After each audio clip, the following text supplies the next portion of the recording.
This is where I live. I'm a housewife. My name is Ellen Jones. That Tuesday in July started out just like any other day the past few months. There was no warning it was to be the most terrifying day of my life. I remember thinking how tired I felt. Even the housework seemed drudgery and so meaningless with George confined to his bed. No one to see or care even. And then I got scared because I knew I was beginning to feel sorry for myself. George was the one who was ill, and he needed all of my thoughts and attention, and above all, my cheerfulness. I tried not to think about us, about George, how he'd changed. I told myself it was just my imagination, that things would be different when he was well and strong again. Then I thought I heard him call. George, did you call? George, are you all right? Yes, Ellen. You want anything? Not now. I've just begun work on an insurance report for the office. Well, call me, dear, if you need me. Okay.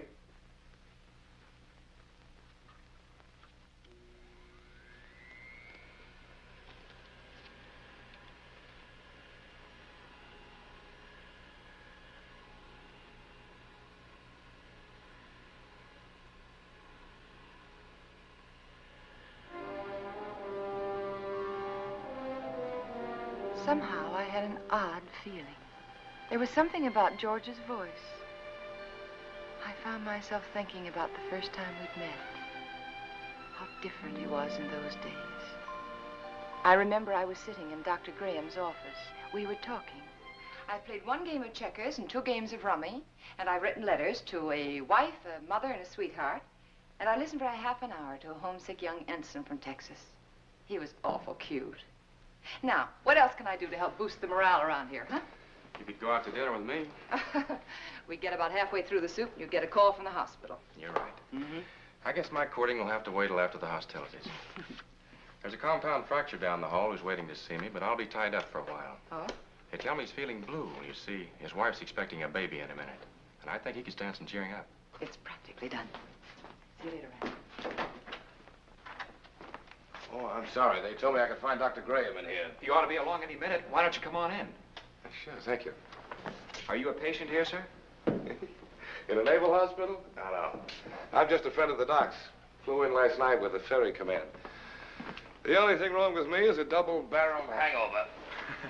Too bad. Dr. Grahame will be detained, so I'm taking you for an airing. And maybe he doesn't want to go for an airing. He doesn't. There's nothing a woman likes better than shoving a man around.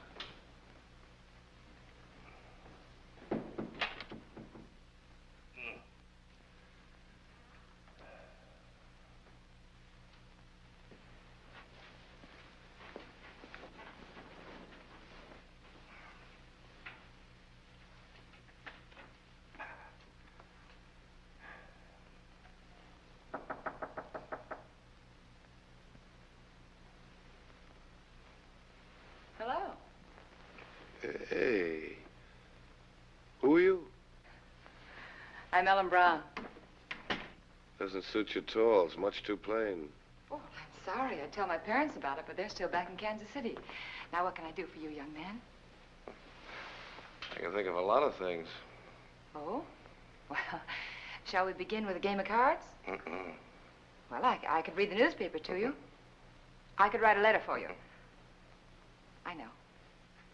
I'll sit right here and you can tell me all about that wonderful baby you're expecting. The baby you're expecting. Does Ripley know about this? I beg your pardon? Skip it. Which is your bad leg? Well, neither one of them's working very well today. Oh, my head. Is your head bothering you? Terribly. Both of them. Would you like me to rub it for you? You couldn't think of anything nicer. Good. There. Now relax. Oh, close your eyes. Now just think of something pleasant. Pretty soon you'll be going home to your wife. Won't that be wonderful? Think what she looks like. How pretty she is. Lovely. Beautiful blue eyes, short nose, soft brown hair, and lovely, kissable lips. Well, there's nothing wrong with your morale, young man. I'll recommend to the doctor that you be sent home to your wife immediately. Say, wait a minute. You're all dressed. Naturally. Well, George. Hello, Ranny. Son of a gun. What are you doing here? Enjoying myself immensely? his leg isn't even broken. No. No, it Hey, isn't. Doc, what kind of nurses do you have around here anyway? Hey, what goes on here, Ellen? But when I came in here, he was lying there all covered up, and he let me make an absolute idiot of myself. Rubbing his head. Both of them. Best cure in the world for a hangover. Ellen, this is George Jones, an old and untrustworthy friend of mine. Now, remember, I saw her first. George Jones. The name suits you perfectly, completely undistinguished. I wouldn't say that, honey. Someday you may wind up wearing it. Wait. Shall we go? She's cute. It was pretty depressing having a medical student for a roommate. Oh? He was always dissecting something, including me. You gotta know what's going on inside if you expect to understand the outside. Yeah. Excuse me, sir, but you're wanted at the hospital. There's an emergency. Oh, Ran, I'm sorry. So am I. Well, back to the salt mines. See you folks later. Not if I can help it. I intend to keep you to myself for the rest of the afternoon. Oh? And for the next 2 weeks. Oh. When a lonely prospector strikes gold, he doesn't yell for his friends. He stakes a claim. How about some lunch? Yes, I'd love it. I don't like to make love on an empty stomach. No, neither do I. Especially to a perfect stranger. My Ellen, wherever did you get the idea that I was perfect? Oh, you. Would you like to switch boxes like we did when we were kids? Naturally. Oh, rather. Fried chicken, potato salad, tomatoes, cookies. Oh. Gay rations, canned ham, powdered milk, chewing gum, and 4 cigarettes. Coffee. Honestly, is that the best you could do? That's the best I could do with no ration card. Oh. Now, if we were to combine forces, pool our resources, I think we might do very well together.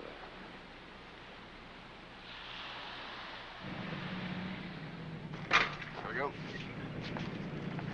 All right, George, and good luck. Thanks, man. Goodbye, darling.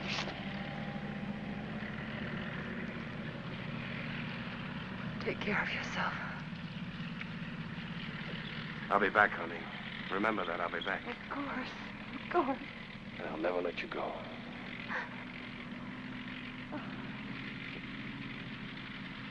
Goodbye, darling.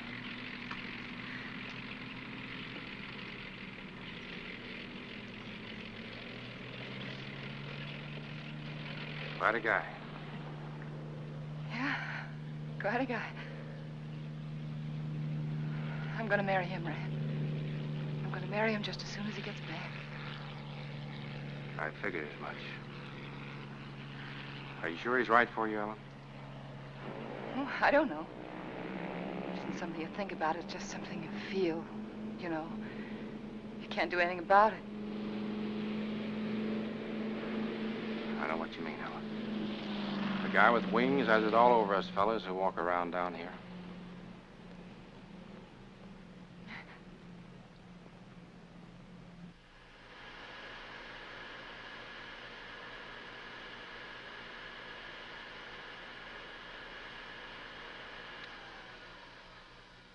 I'm coming up now, dear. Do you want me to bring you anything?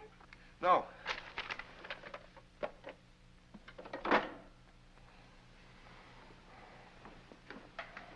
You all right? What is it? What's the matter? Get a doctor. Here, take No, not that. Get a doctor. Another doctor, not Graham. But I have to, dear. He is your doctor. Don't argue with me. Don't call Graham. Get another doctor.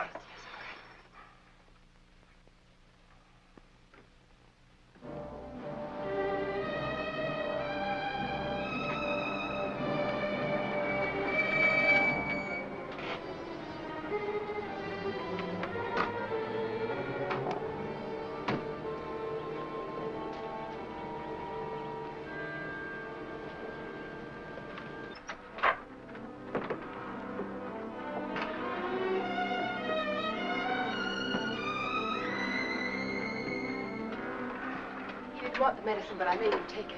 Good girl.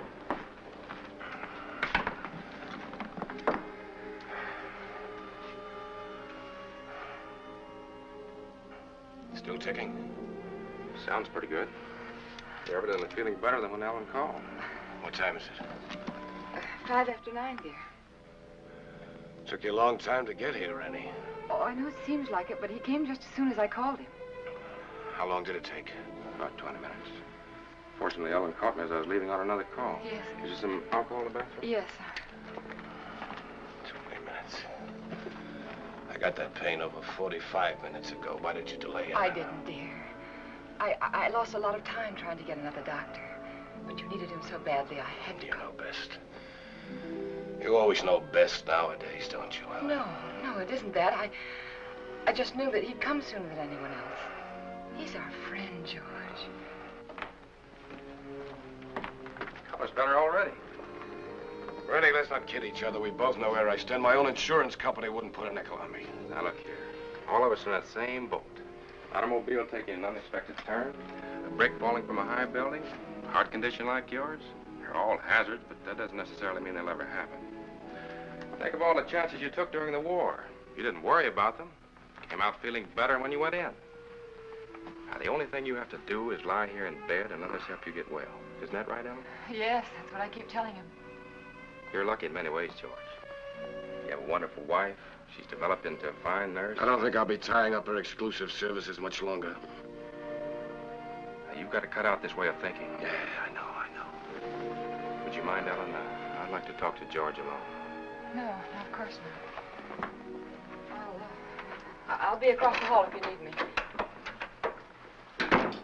Those were pretty morbid things you were saying in front of Ellen. Has she complained? Certainly not. But you got to think of her, too. She's looking a little worn. Now, when you get these ideas, try using a little mental therapy. Next, you'll be telling me I ought to see a psychiatrist. Might be a very good idea. You doctors are all alike.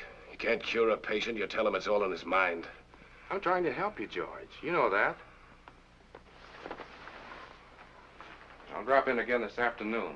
Maybe we can talk this thing out. Yeah, maybe we can.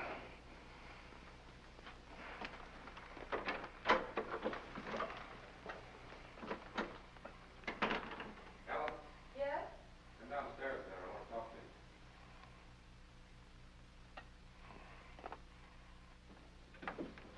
you. Ellen, did anything particular happen to upset George this morning? No, not that I know of. Why, do you think he's worse?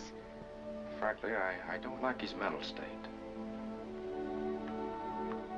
Well, I think maybe it's just the hot weather. Depresses him. He's been a very active man. It's natural for him to be depressed, but Yes. when a man's at a low ebb mentally and physically, he's prone to all sorts of imaginary fears. Yes, I know. I'd feel better if he were in the hospital for a while. No, I don't think so. Well, you want what's best for George, don't you? Well, of course, that's just it. I think it would upset him terribly.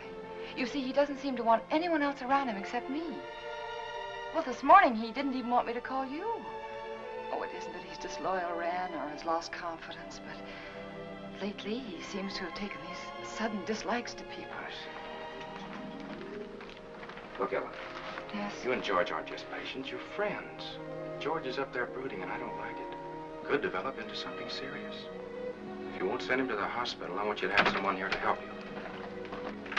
I'm sure you know what's best, Ran, but honestly, I don't know how George will take it. Well, he doesn't even seem to want his aunt around anymore. Ellen, I don't think it's wise for you to try to handle this alone any longer. You're stressed to the breaking point already. I'll take it up with George this afternoon. All right. I better get back upstairs. No, Ellen. Let him relax for a while. Oh, all right. Give the medicine a chance to work. Yeah. I want you to relax, too.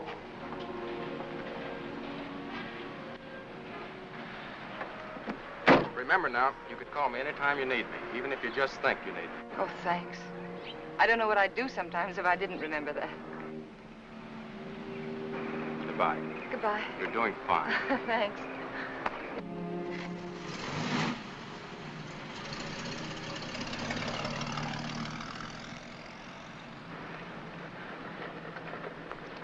Stand where you are. Don't move. Oh, you frightened me. Did I?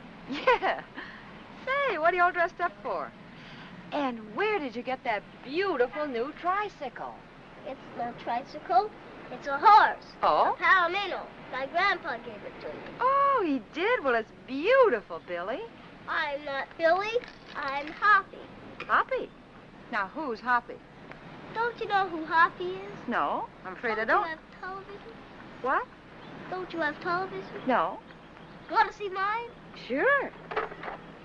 Look inside. Well, look at that. See? Hoppy's there, too. Just like in a real television. Why, of course, I know him. That's Hopalong Cassidy. Uh-huh. Well, saved many people today, Hoppy? Oh, 60 or 100. Don't try any tricks now. Oh, I wouldn't think of it. Do you have any cookies? No, I haven't. See, the groceryman hasn't come yet, but I will have later. You know what I do with a bad man? No, what do you do? I dynamite him into little pieces. Shot him, put him in jail. Oh, I don't think the real Hoppy would treat even bad men that way. Well, really what I did was lasso him, tie him up, throw him in jail. Well, that sounds like a lot more work, and more dangerous, too. Had to take care of you, didn't I? Yeah, you sure did. Can I come in? Oh, well, honey, I'm sorry. I'm afraid not. My husband isn't feeling very well today. See? I won't make any noise. If I was eating cookies, I couldn't even talk. No, you couldn't. Well, I'll tell you what you do. After the groceryman comes, that'll be around 12 o'clock, see? You come to the back door very quietly, and I'll have some cookies for you. Okay?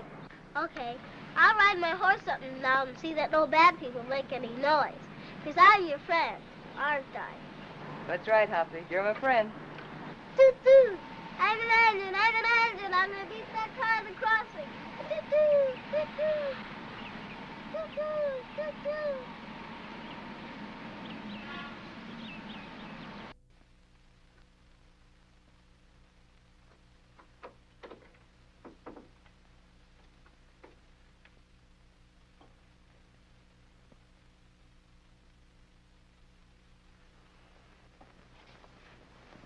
Oh, George, you weren't out of bed just now, were you? No. Oh, it must be the heat. I could have sworn I saw somebody right. Long? What, dear? What took you so long? Sorry, dear. I was talking to Billy. I should say Hoppy. Let me change your pillow. You know, he's the little boy I told you about who just moved into the neighborhood. The one with the glasses, you know. Oh, he's an awful sweet little kid. What were you talking to Ranny Grahame about? That's what I'm interested in. We were talking about you, dear. He thinks you worry too much about yourself. If I didn't, I don't know who would.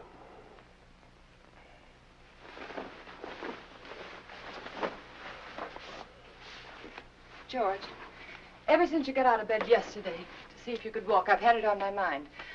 I want you to promise me not to get out of bed again while I'm out of the room. All right, Ellen.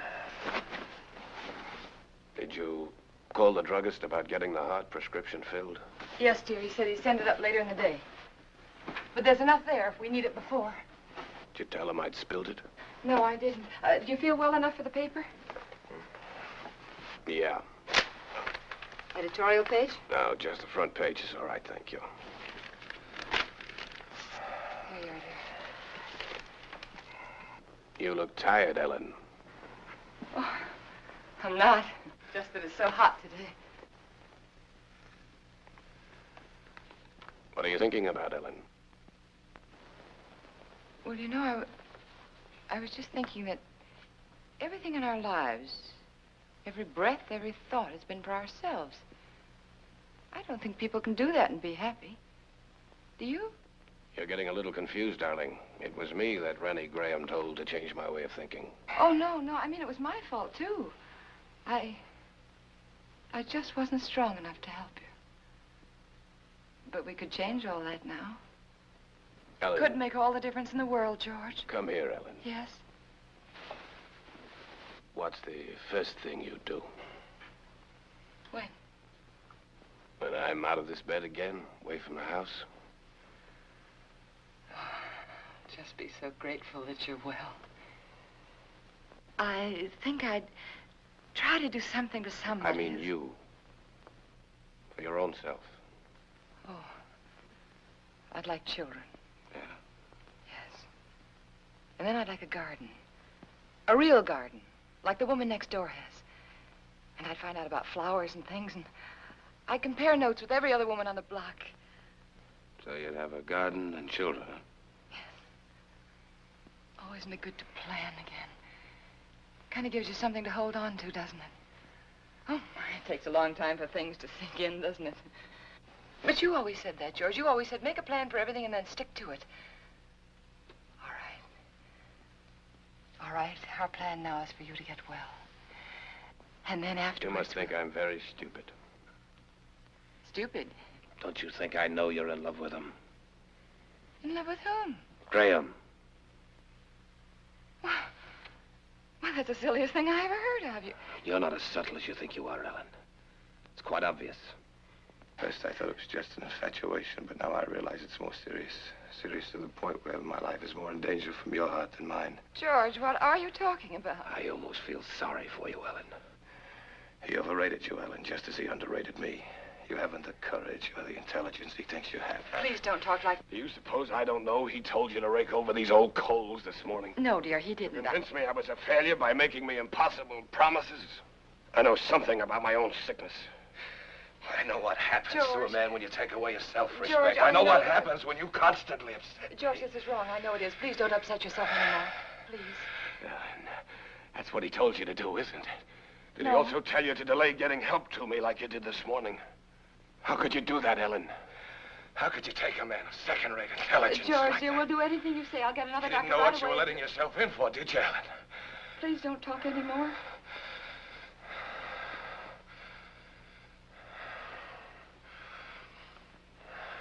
Rest. Rest.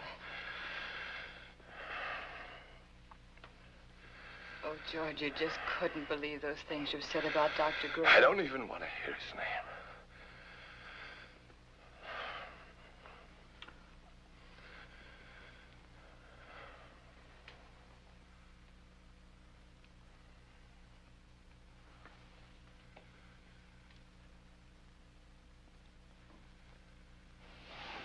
Leave it halfway up, Ellen.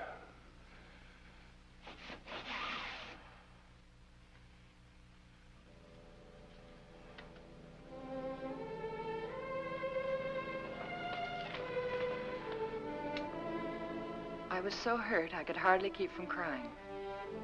But again, I reminded myself that George was terribly ill and he didn't mean it.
I knew I had to keep doing something, anything.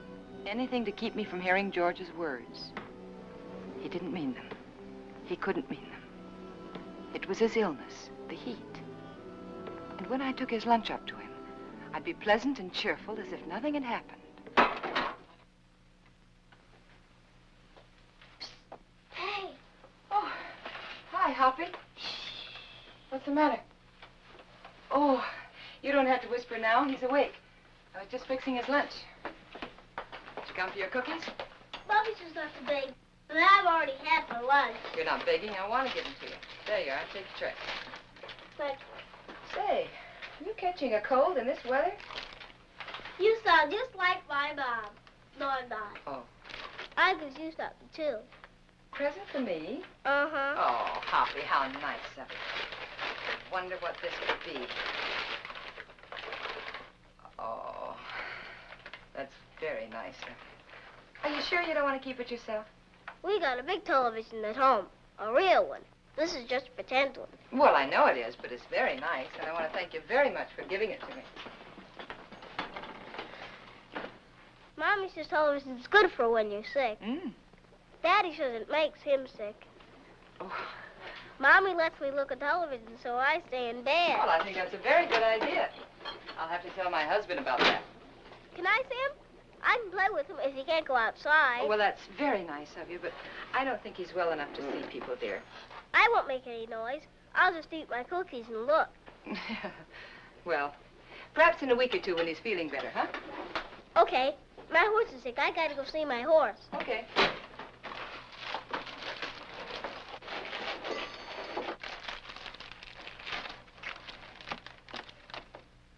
Can I take some cookies for my horse? Oh, by all means, take as many as you like. I'll go see my horse now. All right. Say, honey, are you sure you don't want to take that television set with you? The man can use it, but tell him not to break it, because I gotta use it later. Well, all right, I'll tell him. And thank you again, Hoppy. Bye. Bye. I always felt better after talking with Hoppy. I wondered how he'd look without his glasses. Oh, it was a nice thing of that kid to do. Don't break it, because I have to use it again. George wanted his lunch. That was a good sign.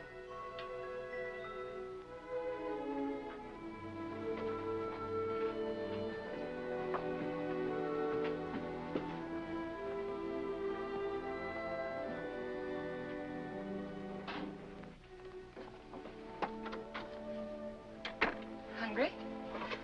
Yeah, as a matter of fact, I am. Good. Feeling much better.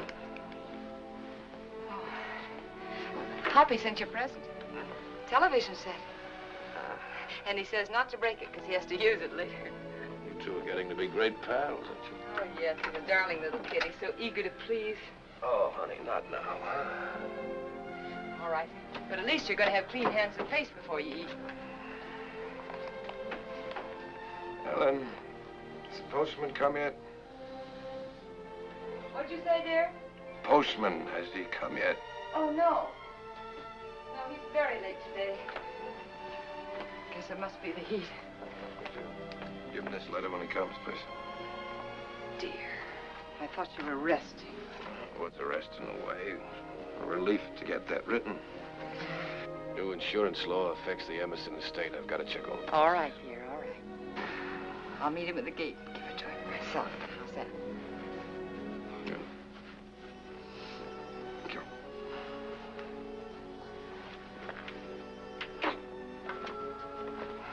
There you are. Looks good. Yeah, it is good. Oh, well, and letter. Oh, sorry. And if you finish before I get back, don't try to put that tray on the floor. You remember what happened the last time? Say, you really wrote a letter, didn't you?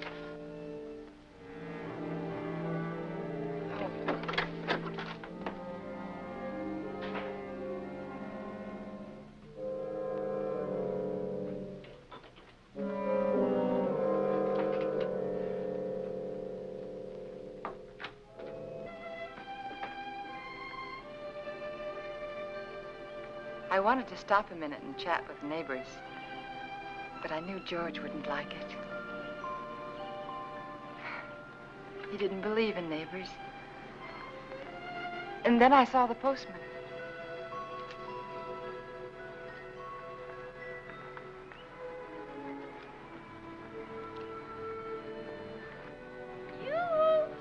When do you think this heat's going to break? Morning, Mr. Carson. Oh, good morning, Mrs. Jones. Certainly is hot, isn't it? Oh, it sure is, especially with this mailbag. Looks heavy, all right. If I'm all in now, I wonder what I'm going to be like this afternoon. Well, I guess I'll live. Yeah. Everything's so high, got to keep my nose to the grindstone. Yeah.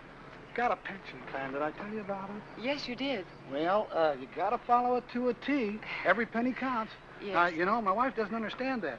She says I'm an old penny pincher. No. But I told her that Mr. Carson, would you take this letter for me, please? Thanks. I'll swear I bring in more mail than I take out. Well, I'm sorry. I'd run up to the mailbox with it myself, but I don't like to leave the house so long with my husband being ill and all, you know. No, I never figures how it slows me up lugging everybody's mail around this awful heat. I'm sorry. My feet are throbbing. Your feet ever...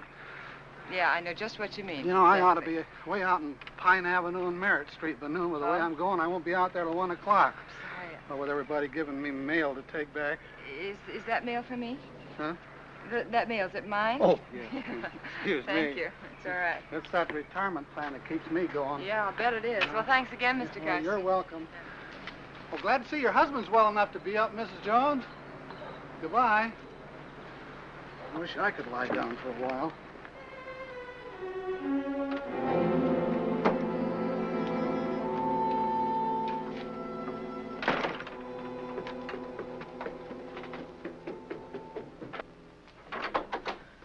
Oh, George, you were out of bed.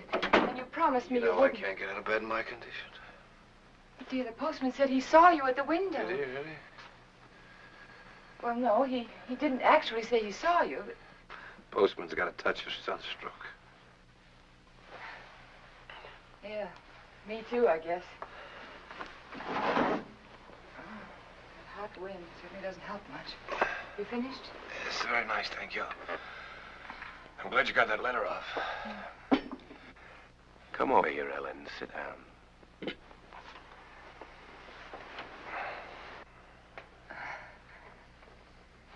Would you like your Aunt Clara to come up and visit for a little while today?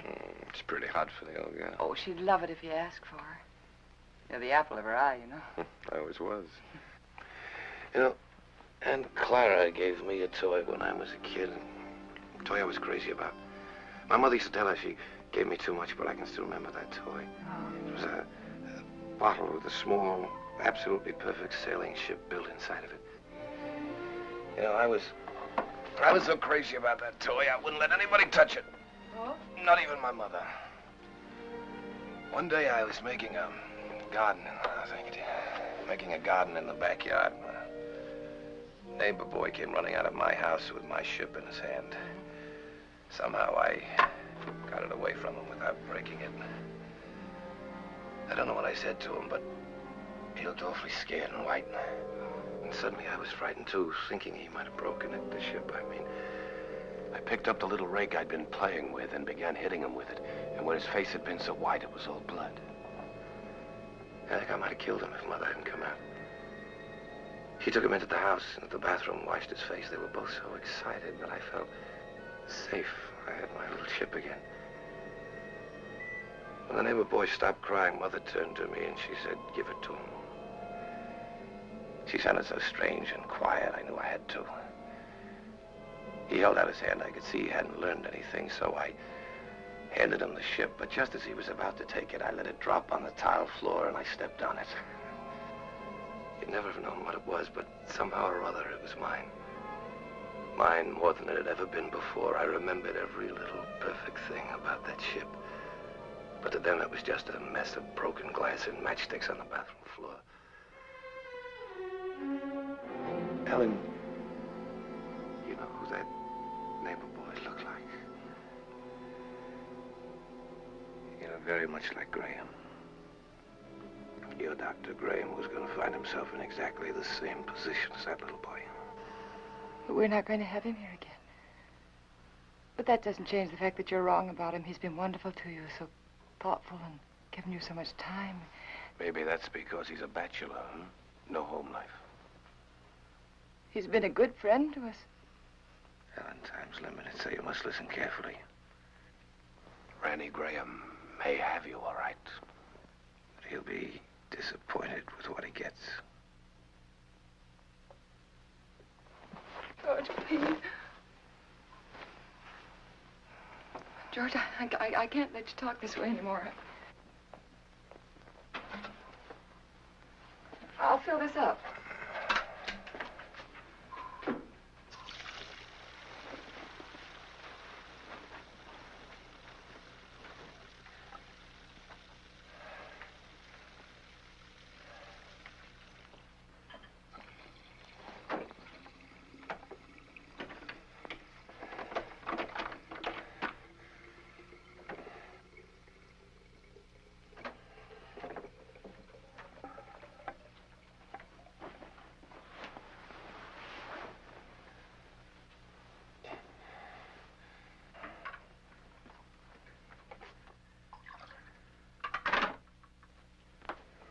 I'll be downstairs if you want me.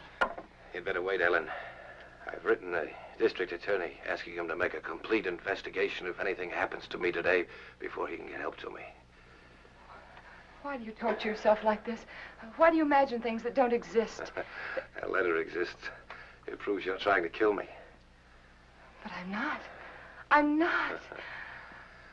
If I can't help you, George, then I'm going to get someone else in who can. It's not me that needs help now, Ellen. You gave that letter to the postman yourself just a while ago. Yes? Yes, I gave him the letter, the one that you wrote about insurance policies.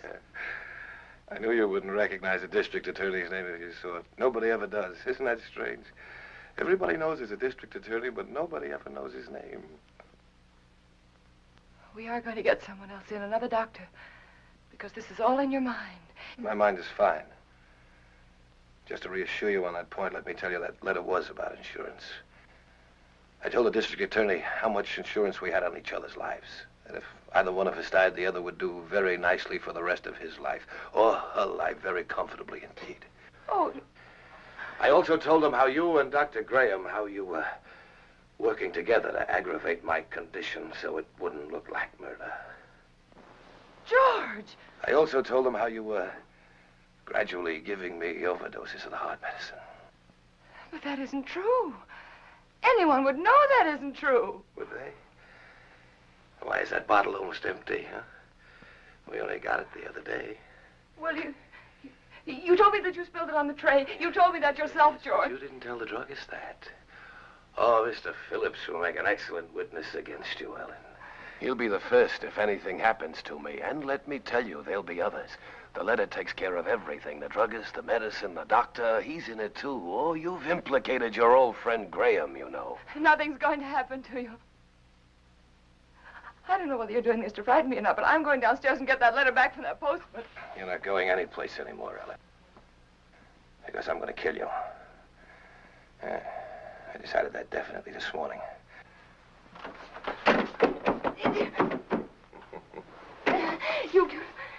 You couldn't mean this, George. You couldn't. George, you know I wouldn't hurt anybody. Anybody, much less you. George, think. It's me. It's Ellen. It's Ellen. But you did want to be rid of me. It was in your mind. That's why you feel so guilty, isn't it? No. The letter will take care of Grahame. I'll take care of you myself. I'll make it look like self-defense. Please don't. There are just too many things against you, Ellen. You used to say that you were lonesome until you met me. George. George, you love me. I loved you, George. And since I've been sick, since he's been coming to the house, you've hated the sight of me. No, I haven't.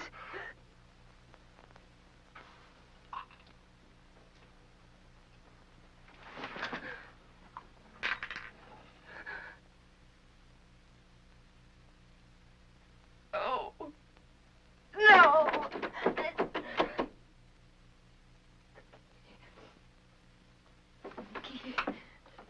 Key. It was one of those awful dreams. The kind I used to have when George was overseas. That man lying there was George, my husband. He was dead. He died trying to kill me.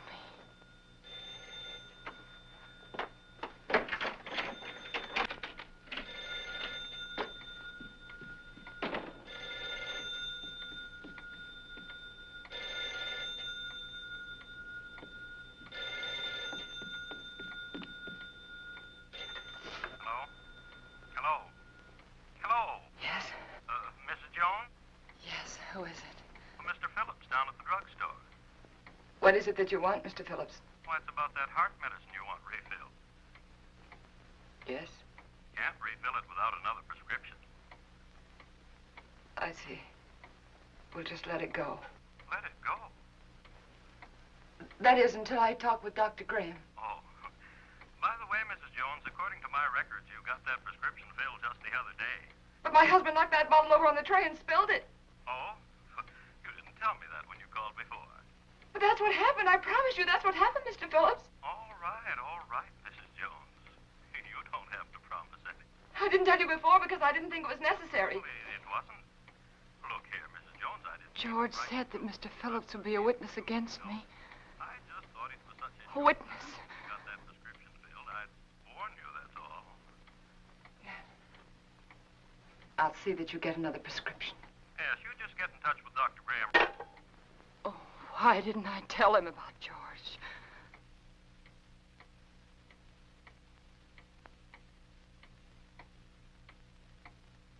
That letter. I had to get that letter back. I couldn't tell anyone about George until I got that letter back. I could feel the woman next door watching me. Maybe she'd be a witness against me, too. She could tell them how I ran out of the house and then back in again. How strangely I was acting. It wouldn't matter what she thought if I could only get that letter back. Then I tried to think, which way did he go?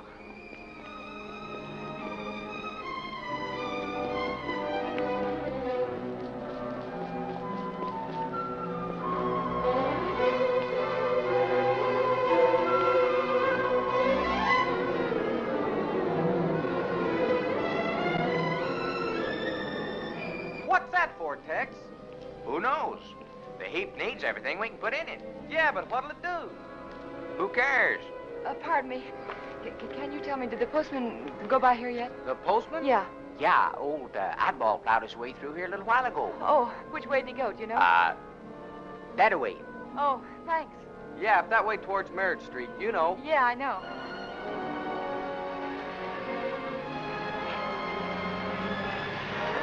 Oh, I'm sorry.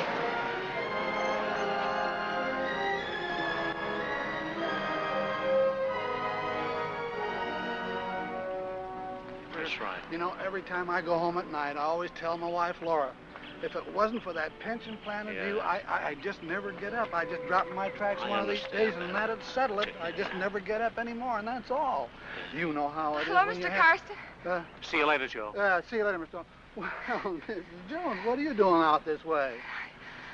I was visiting a friend. Oh, that's nice. I wish I had more time for visiting. But by the time I get home at night, I can just hardly make it up the stairs. I tell Mr. my Karsten, wife remember that, that letter I gave you this morning? Yeah, I suppose so. I'll pick up plenty of letters. Why, what about it? Well, I know it seems silly, but I mailed it by mistake. It wasn't even finished. Yeah. Now, what did you do that for? Well, I don't know. I guess I was just so busy. Finish it up and mail the rest of it tomorrow. They'll get it in 2 installments. Now, you wouldn't want me to do that. May I have the letter, please? First, I pick them up and carry them around for miles, and then they want them back again. Well, I'm sorry, but you can understand why I wouldn't want it to go out unfinished. Yeah, I guess so, but all these delays count. Keep me on my feet longer than I ought to be. Well, it won't be much trouble, will it? Yeah, here it is. Thank you. Now, look, you shouldn't have given me this letter in the first place. Why? Giving me this letter is just like putting it in the mailbox. Now, you wouldn't expect to get this back from the mailbox, would you? No, but surely you can make this a session. After all, Isn't this fellow the district attorney? Yes. Yes, my husband read about some graft in the newspaper, and he wrote to the district attorney about it. Oh, your husband wrote the letter? Yes. Thought you said you wrote it. Well, what's the difference? He's my husband. Oh, it makes all the difference in the world, Mrs. Jones. But why? It's one of our strictest rules. We can't return a letter to anyone except the person who wrote it. But, Mr. Karsten, my husband's sick. You know that, and he sent me to get the letter back. Yes, I know that. Oh, don't be so obstinate. You know it's all right. He's sick. Give it to me. Obstinate. Now, how do you like that? After standing here patiently and all this heat trying to reason with you, you're the one that's being obstinate. You don't seem to realize it's against the rules. Well, what do you care if it is against the rules? I have to care, but you don't. You're not the one who'd get fired. Oh, I'm sorry. I'm very sorry, Mr. Karsten. I forgot what it means to you. Your responsibility and all. It must be this terrible heat. Please. I know how anxious my husband is to get that letter back. It was my fault. You see, I mailed it by mistake. He's awfully upset with me. He's very angry with me, Mr. Karsten. Couldn't you please help me? Couldn't I please have the letter back? Well, tell what I'll do. Yes? I'm all through with the route until this afternoon's delivery, and since it's so important, like you say... Oh, it is. Well, if you'll give me a lift back to town in your car so as I won't lose any more time... I will. I'll go over to your house with you right now and give the letter to Mr. Jones personally. No, you can't. But, Mrs. Jones, this way I'll be sticking to the rules and your husband will get his letter back. But my husband didn't sleep last night.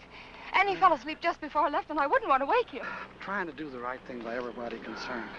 But it seems to me you don't want to cooperate, and I'm not going to risk losing my job for anybody. I'll try to understand. No, I can't talk about it any longer.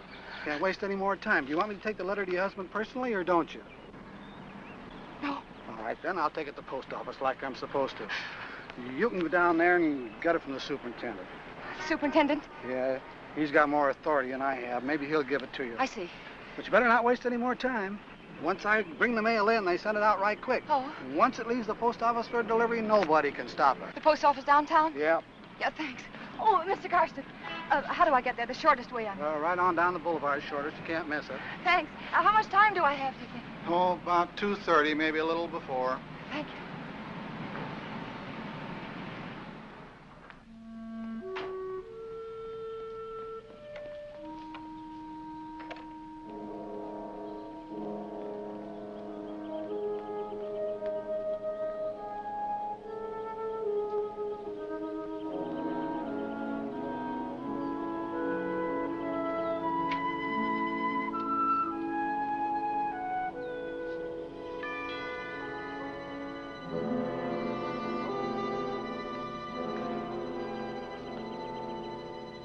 Ellen?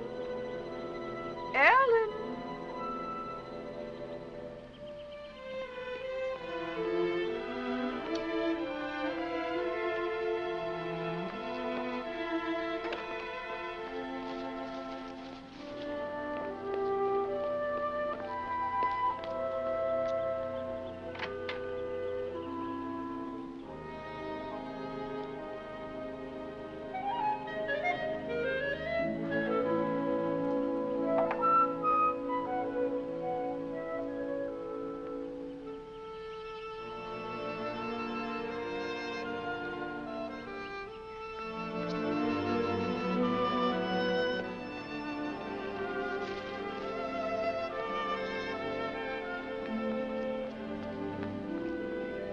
Pardon me. Yes? Have you seen Mrs. Jones this morning? Yes, she went out about half hour ago. Went out? Yes? But what about George? Mr. Jones. She hasn't gone off and left him alone, has she? Well, Her husband's sick, you know. so I've heard. Of course, I never really met them, though I haven't lived here long. I can't imagine her going off like that. I'm Mr. Jones's aunt. I made him some jellied consomme. I packed it in ice. It's melting. I never dreamt I wouldn't get in. I could tell you where the key is. The key? Perhaps you'll think it's nosy, but I happened to see her when she locked the door. Well, isn't that good of you? The front door? Yes, it's right over there, above the door. Thank you. I don't know how you stand in the sun without a hat on. I'd dry up like a pea.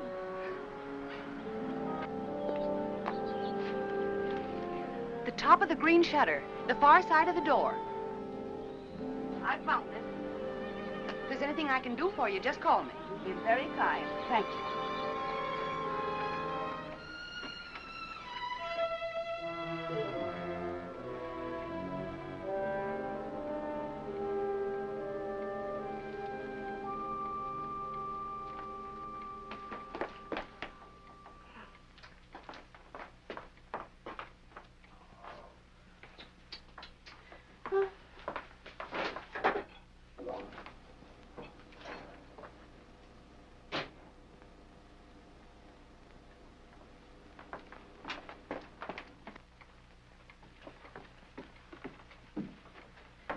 Aunt Clara. Ellen, where on earth have you been? Have you been upstairs? Well, I was just going up. Oh, why are you so out of breath? Why, I've been running and... Running in all this heat, you should have more sense. How did you get in, Aunt Clara? I found the key on the ledge. Oh. There, look at that. It stripped right down my dress. Now it's ruined. I was worried half to death. I thought something had happened. Happened? I never known you to go off like this. How's George? He's all right. Well, I even rang the bell. Just a jab. Has he taken one of those sedatives? Yes. Oh, people take too much medicine nowadays, if you ask me. When I was a girl, we had homeopathic doctors. Wonder whatever happened to them. Anyway, they gave you very little medicine, and all of it tasted good, even the tonics. And no Barbasils at all. Well, and I never seen you look so tired and worn out. Why don't you ask that doctor to give you something? Oh, I'm all What's his right. name? Looks a little young to me to be a good doctor. But after all, if you and George like him so much, confidence is half the battle. And you look awful peaked. Ellen, you're not letting yourself go, are you, dear? Oh, I know I look terrible. But when George fell asleep, I had some errands to do, and I'll get you some. I just thought I'd go and take care of them without bothering to change. You know how it is. You sure you're all right? Yes. Why don't you go upstairs and lie down for a bit, dear? Take a little snooze. It'll do you good. I'm not tired. Really, I'm not. Well, after all. Oh, Clara, I have so much to do today. Oh, sit down, Ellen. Lean back. Relax. You'll be on your back before you know it if you don't watch out. After all I want to do is to help. From now on, I'm going to have more time, too. Ellen, I forgot to tell you. I resigned. Resign? From the Helpers Guild after 15 years. I'm not helping anymore. I'll leave the kitchen door open, and then we can talk while I'm cleaning up out there, all right? Oh, might as well. You're so fidgety. Oh, Ellen, while you're on your feet, will you bring me a damp cloth? For 15 years, I was in that guild. And for the past 5, I was treasurer. And for the last 3, they were promising me the presidency. So what happens? Last Tuesday, they let Cora Comstock, you know, Zachary's brother's wife. Well, I was furious. Zachary said I was hasty. But after 15 years, you know, I've never known a small woman yet who wasn't always boasting about her little hands and tiny feet and trying to run everything. It's the best I can Well, do. You think I was right? 15 years, after all. Zachary was upset. He says I need lots of outside activity, lots. And I agree. That Cora, she hasn't got a reflection of bone in her body. I thought if she didn't stop, I'd scream. He's playing a late game because of me. I always tell him he plays too much at his age, but that's just one of the worries of being married to an older man. Oh, Ellen, why don't you have some of that jellied consomme? At least it was jellied when I left home. Tried. It's tasty, and it's full of vitamins. I'd like someone to enjoy. After all, it ruined my dress. Oh, I think I'll run up and pop in on George. If he's asleep, you can tell him later that I peeked him. Hey, Clara! Clara! What is it, Ellen? There's something I must tell you. Oh, what is it, dear? What's the matter? Are you having trouble? Yes. Yeah, I didn't want to tell you, but now I think that I must. Don't. Take my advice and don't. You'll only be sorry later that you did. I thought it was funny your being out like that and not going up to see George when you came in. But you don't understand. Yes, I understand. I'll just say goodbye to him. No, please don't. I didn't want to tell you this, but George said that the last time you came to see him, you upset him terribly. And he said to tell you that if you came again today, to tell you that he just couldn't see you. Upset him? You must remember he's ill. Upset him?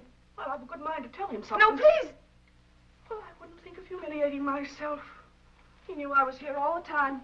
Well, he's rude, mean, and selfish before he was sick, and he's rude, mean, and selfish since he's been sick. I'm sorry I had to tell you this. Well, I thought when I first met you, you'd do something for him, change him somehow. But I must say he hasn't changed at all. He's worse, if anything.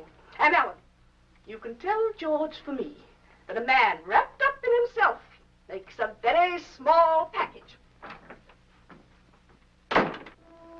I wondered how much time I had.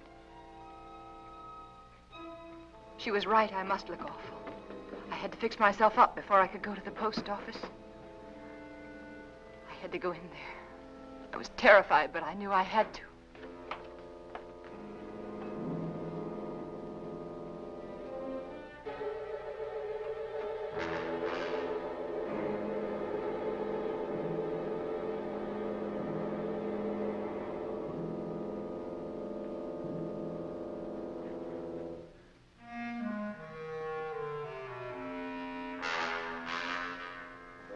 George, he was dead. I mustn't let myself think about it. I mustn't think about anything until I get that letter back. That letter that said I killed him. Maybe it was a dream. No, it wasn't. I must fix my face. I must look presentable. Like any other housewife making a simple request for a letter. A letter that was mailed by mistake.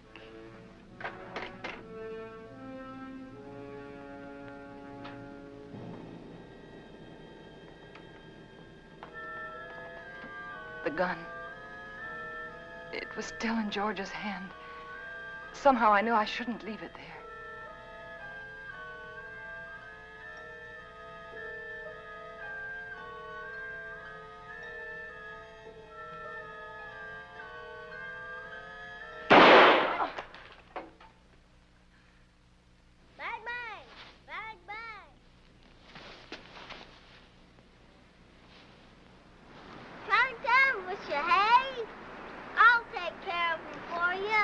It's all right, Hoppy.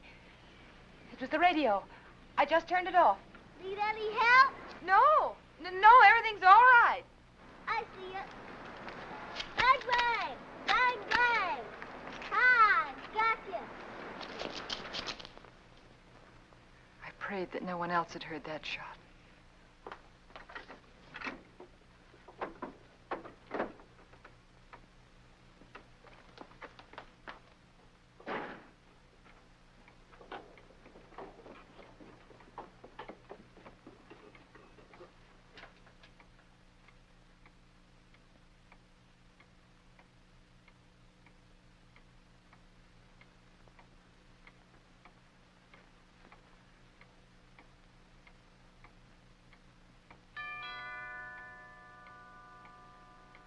I thought perhaps if I didn't answer, he'd think no one was home and he'd go away. But he didn't. He just rang the bell again and then stood there.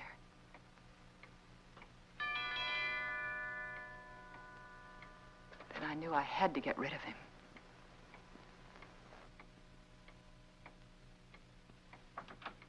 Yes?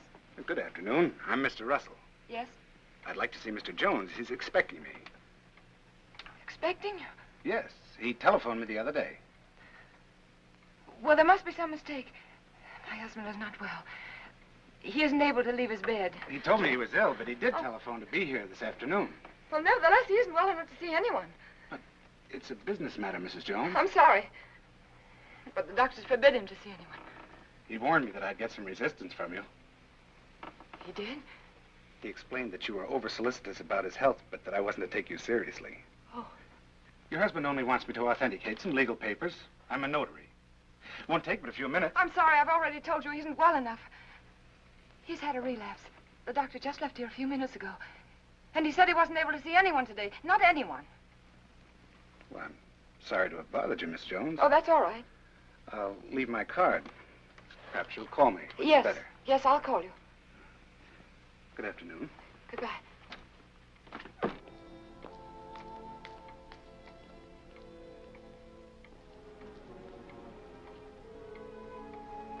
Could he be another witness?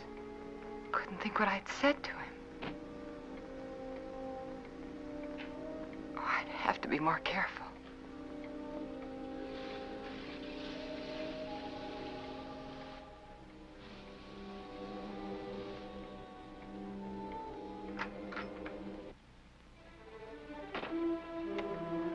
Suddenly I remembered what happened the last time.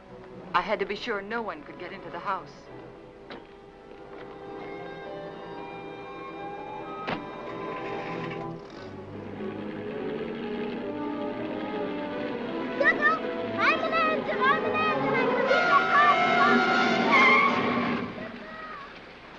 Hi. Meet you at the crossing, didn't I? Billy! Where you going? Are you all right? Sure. Can I go with? No, you can't. I'm sorry, I'm late. And for heaven's sake, be more careful, will you? Don't you ever do a thing like that again. Do you hear me? Okay. My horse ate up all the cookies. Well, I'll give you some more later on. After that? Yes, after nap. Yeah, you stay right there in that driveway until I get out. You understand? Okay.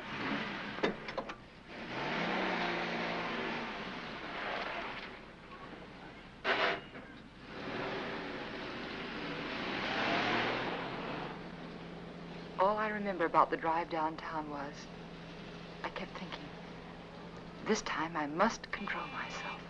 I must keep calm.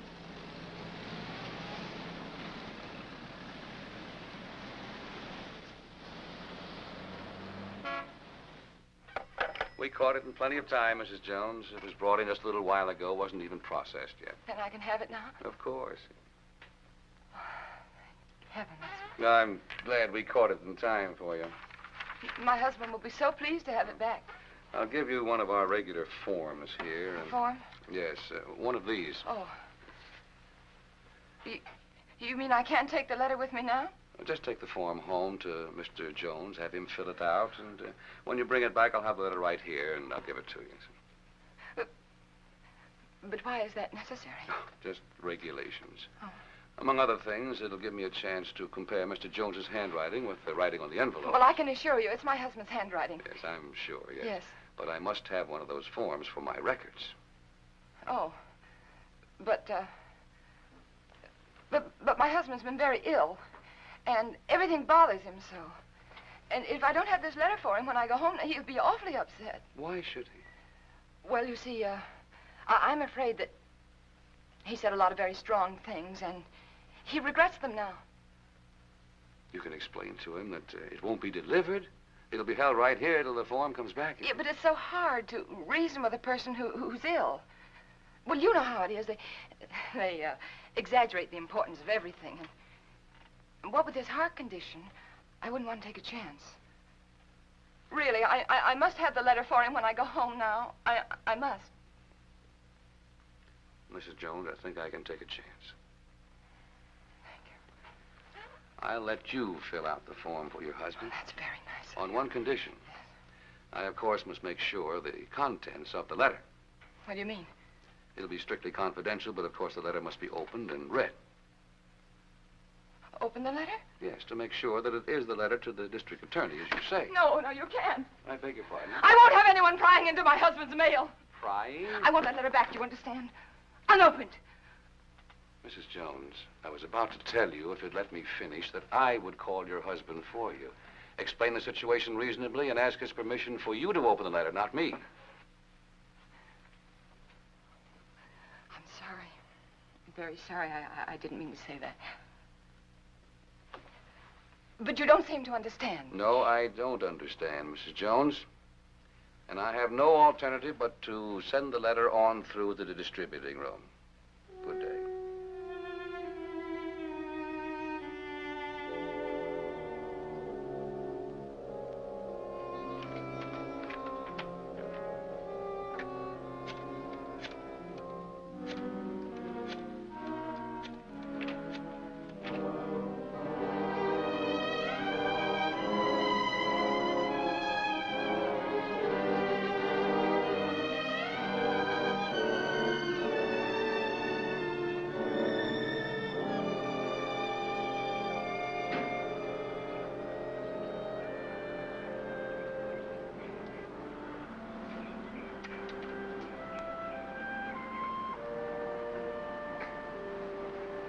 Mrs. Jones.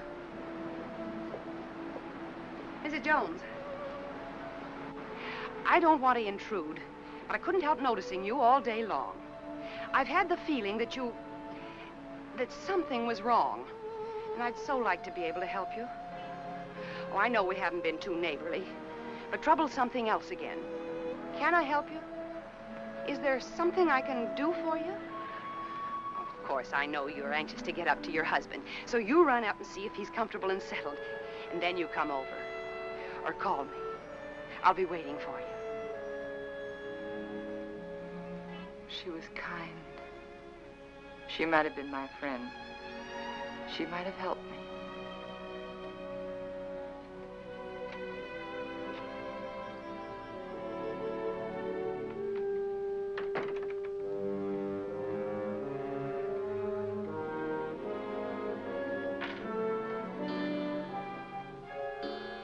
And then I remembered Rand.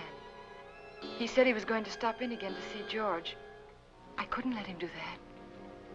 He mustn't come here again. Ever.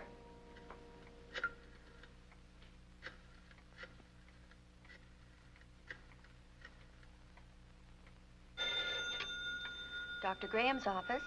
Hello, this is Mrs. Jones. Is Dr. Graham there? Oh, he isn't here, Mrs. Jones. Can you locate him, please? It's urgent. If it's an emergency, I could trace him through his house calls. Please do. It's very important that Dr. Graham doesn't come here today.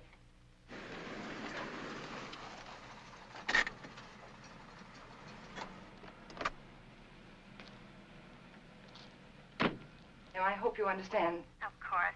I'll do my best. Goodbye. Bye.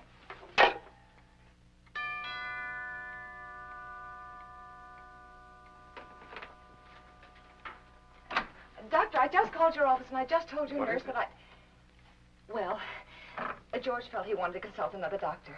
And I did too. And he just left and I really think it'd be better if you didn't see him again today.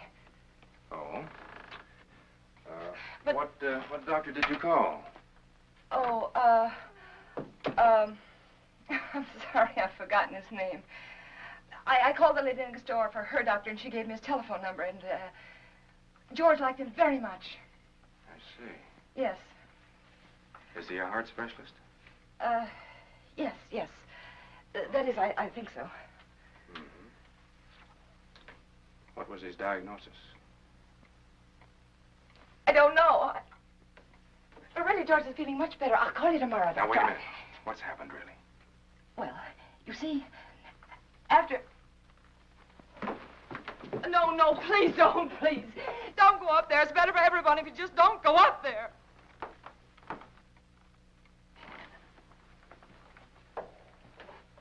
Ellen.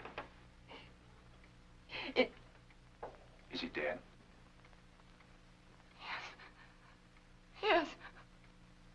He had a gun. He tried to kill me, but before I could shoot, he... Take it easy, Ellen. Take it easy.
And so I took the gun out of his hand, and I hid it. I had to. It looked as though he died protecting himself from me. All right, Ellen, but why didn't you want me here? I don't know how to tell you. That letter said that we planned his death together. That you told me to aggravate his condition, to give him overdoses of his heart medicine. And if they come here and find you here, they'll think it's true, just like George said. Ellen, his mind was going. I tried to tell you this morning. He wasn't responsible. They won't believe me. How could they? I did everything wrong. Everything, just like he said I would. The druggist, and then the postman, and then the superintendent. And I even lied to his aunt. They'll all think I was guilty, all of them. You're not guilty, Ellen. Remember that. Oh, I know. The police will be here any minute. Now, you better go. You better go right now. Ellen, where are you going? I don't know. There's no sense in running away now. Go to the door. Ellen. Go to the door.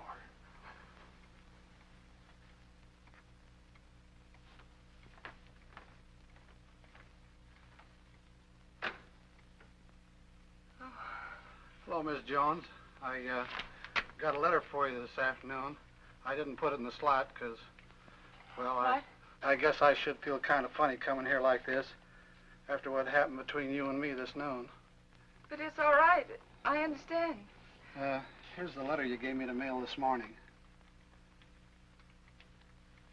What? Surprised I didn't realize it at first, a thick letter like that and only one stamp. Those public officials like the district attorney won't accept postage due mail, you know. Insufficient postage? Yeah, the other end just won't pay the postage in these cases, and we have to return them to the senders. How do you like that? Not enough postage, and we have to deliver them twice. Yes. Crazy business. You know, some folks might think I'm stingy. I know these extra stamps cost only just a few cents, but Yes, I if I understand. multiply you by everybody else... Yes, I understand. And thanks again for the letter, Mr. Carson. Oh, that's all right. Goodbye. And thanks again, Mr. Carson, for bringing the... Welcome.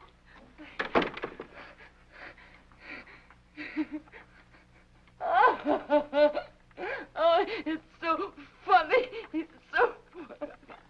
Go ahead, it'll do you good.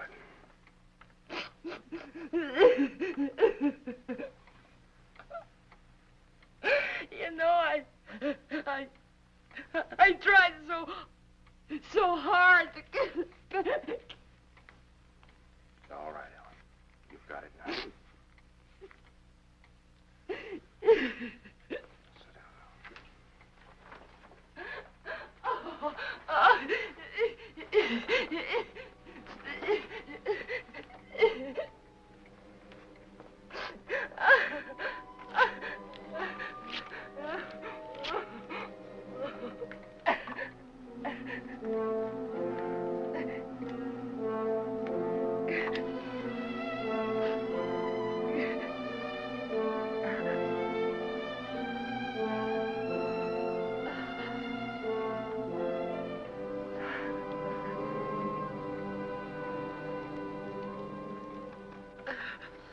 And then I knew what people meant when they said their heart was broken.